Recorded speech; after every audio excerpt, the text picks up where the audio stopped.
Ce soir, je vous propose de découvrir un artiste féminin. Donc, c'est une artiste que l'on retrouve. Elle a fait un parcours un peu exceptionnel puisque elle est passée de la musique soleil zouk au Sega pour revenir après au zouk et pour repartir dans le Sega. Bref, elle aime la musique soleil, c'est ce qu'on le retiendra et c'est pour cette raison que l'on a invité pour vous ce soir dans Couleur Pays, Nel. Couleur Pays avec Eric. Alors c'est vrai que cette chanson, je te dirais oui, je l'ai écrite quand j'avais 17 ans. C'était au lycée. Et puis c'était du zouk à la base. Oui. Voilà, donc ensuite en 2011, donc c'est devenu une version Sega. Voilà, ça m'a plu. Et donc voilà. C'est une deuxième vie en fait. Voilà, c'est une deuxième vie. C'est vrai qu'en Sega, il y a eu plus d'impact. Le public a plus apprécié.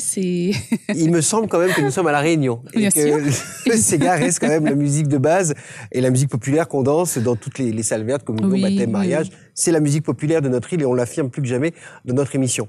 Mais le Sega, c'est pas la première expérience. Tu étais également dans le Sega, mais il y a très longtemps, et dans un groupe qui s'appelait Métis. Métis, oui, oui. Un groupe de 4. Donc c'était un garçon, 3 filles. On a réalisé, chacun a mis un petit peu sa sauce dans chaque titre. Donc il y avait du Ségué, du Sega, du Maloya. Est-ce que tu préfères, toi, être devant une feuille de papier ou devant un ordinateur pour composer ou être sur la scène, t'exprimer? C'est effectivement deux choses différentes, mais quelles sont tes préférences par rapport à ça? Moi, c'est la scène. La scène.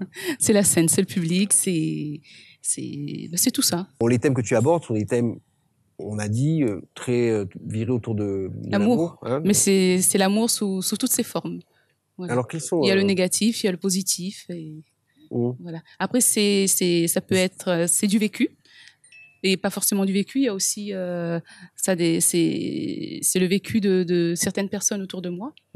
Voilà. Donc c'est-à-dire qu'à travers certaines expériences que tu as vécues ou que tu as entendues et que tu relates, ce sont des choses qui peuvent effectivement arriver à tout le monde. Et l'art et la manière, c'est de pouvoir les retranscrire en chanson. Voilà. Et que les gens se reconnaissent à travers les titres que j'interprète.